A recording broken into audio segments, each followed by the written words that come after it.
देवराज सेव्यमान पावनान्ति पङ्कजं ज्ञानयज्ञसूत्रबिन्दुशेखरं प्रभाकरं नारदादि योगिवृन्दवन्दितं दिगम्बरं काशिकापुरादिनाथ कालभैरवं भजे।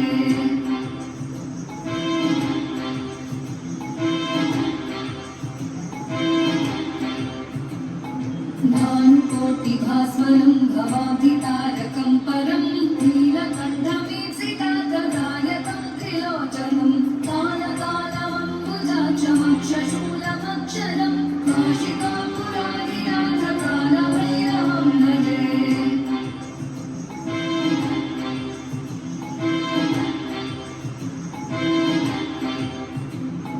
शूलटङ्कपाशदण्डपाणिमादिकाननं श्यामकायमादिदेवमक्षरं निरामयं भीमविक्रमं प्रभुं विचित्रताण्डवप्रियं काशिकापुरादिनाथ कालभैरवं भजे।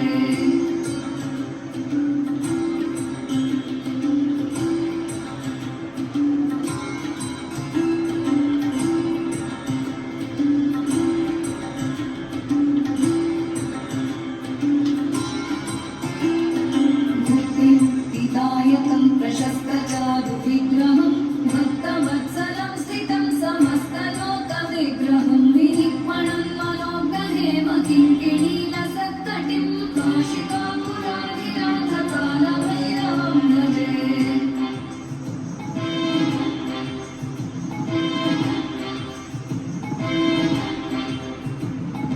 धर्मसेतुपालकं स्वधर्ममार्गनाशकं कर्मपाशमोचकं सुशर्मदायकं विभुं स्वर्णवर्णशेषपाशशोभिताङ्गमण्डलं काशिकापुरादिनाथ कालभैरवं भजे।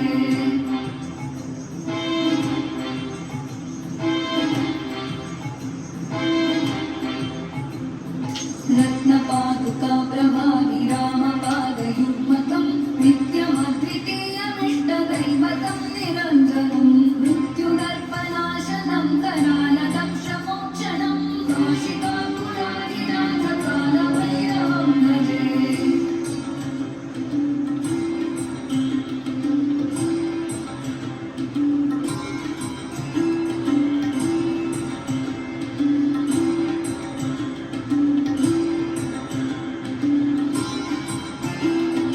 अट्टहासभिन्नपद्मजाण्डकोशसन्ततिं दृष्टिपातनष्टपापजालमुग्रशासनम् अष्टसिद्धिदायकं कपालमालिकाधरं काशिकापुरादिनाथ कालभैरवं भजे।